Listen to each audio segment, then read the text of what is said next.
Shalom Bapak, Ibu, dan Saudara yang dikasihi oleh Tuhan Yesus. Berjumpa lagi kita dalam program Renungan Harian GKI Kebonjati bersama saya, Frida. Semoga hari ini kita dalam keadaan baik, sukacita, dan penuh rasa syukur. Bapak Ibu yang terkasih, sejak kita di sekolah minggu, kita semua sudah diajarkan mengenai kasih.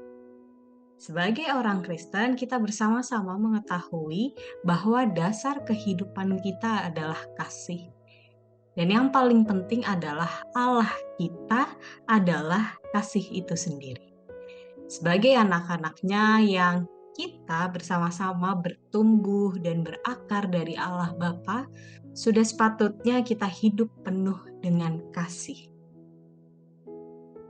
Saudara yang dikasihi oleh Tuhan Yesus, banyak kisah di dalam Alkitab yang senantiasa mengingatkan kita bahwa memiliki kasih di dalam kehidupan kita merupakan hal yang penting.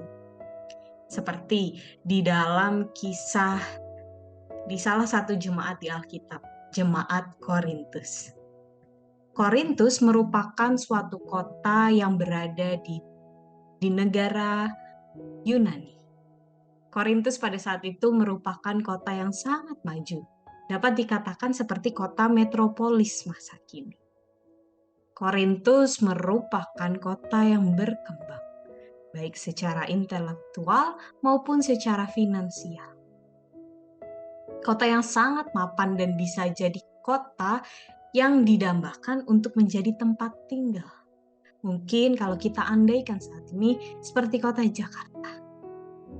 Jauh dari penjelasan yang sangat megah tentang Korintus, di baliknya ternyata terdapat berbagai macam dosa yang tersebar di mana-mana di kota ini yang dilakukan oleh jemaat yang ada di Korintus, orang-orang yang ada di Korintus. Korintus pada saat itu terkenal dengan perpecahan, perzinahan, saling menuntut terhadap sesama, dan masih banyak kejahatan-kejahatan yang lain. Di dalam kehidupan spiritualitas, mereka mementingkan tentang bermacam-macam karunia yang mereka miliki.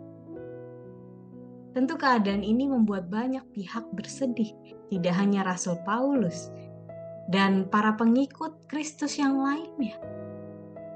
Tetapi yang terpenting, ada yang bersedih atas tingkah laku Korintus pada saat itu, orang-orang Korintus pada saat itu.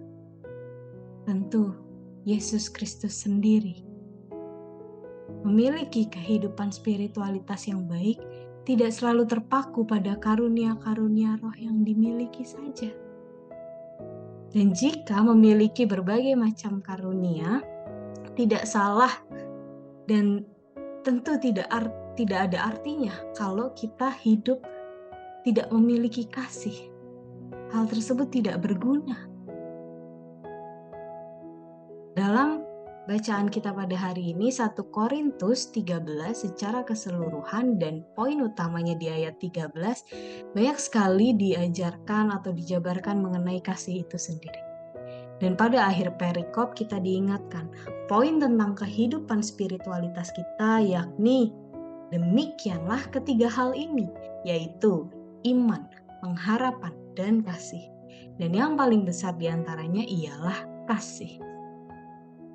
Rasul Paulus mengingatkan kita bahwa kasih adalah hal yang utama di dalam kehidupan.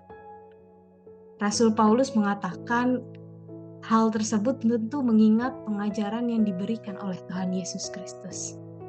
Pengajaran tentang kasih yang diajarkan oleh Yesus ketika dia menjawab satu pertanyaan yang diajukan oleh para ahli Taurat. Hukum manakah yang terutama dalam hukum Taurat? Itulah pertanyaan yang mereka tanyakan.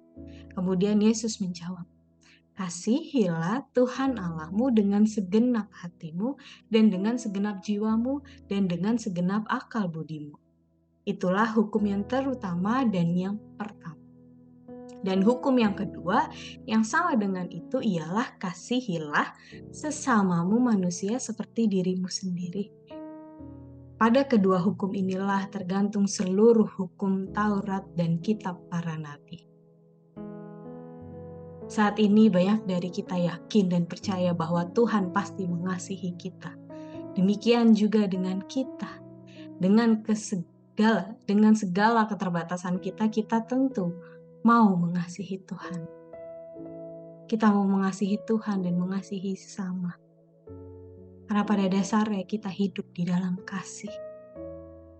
Tapi satu pertanyaan yang penting ya untuk bisa kita jadikan sebagai bahan renungan. Apakah kita mengasihi sesama kita?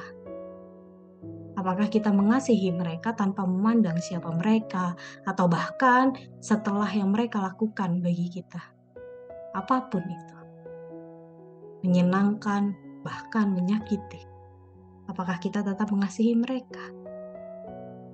Bapak Ibu yang terkasih, kalender Paskah kita hari ini mengajak kita untuk mengatakan Tuhan mengasihi kepada setiap orang. Biarlah aksi yang mau kita lakukan pada hari ini mau mengingatkan kita bahwa Tuhan mengasihi kamu, saya, dan kita semua. Tuhan mengasihi kita semua. Demikian juga saya, demikian juga Bapak, Ibu, dan Saudara yang di rumah. Kita mengasihi sesama kita. Mari kita berbagi pesan ini kepada siapa saja dan menyebarkan pesan positif ini untuk mengawali hari yang baik ini. Selamat beraktivitas, Tuhan Yesus memberkati kita semua. Amin.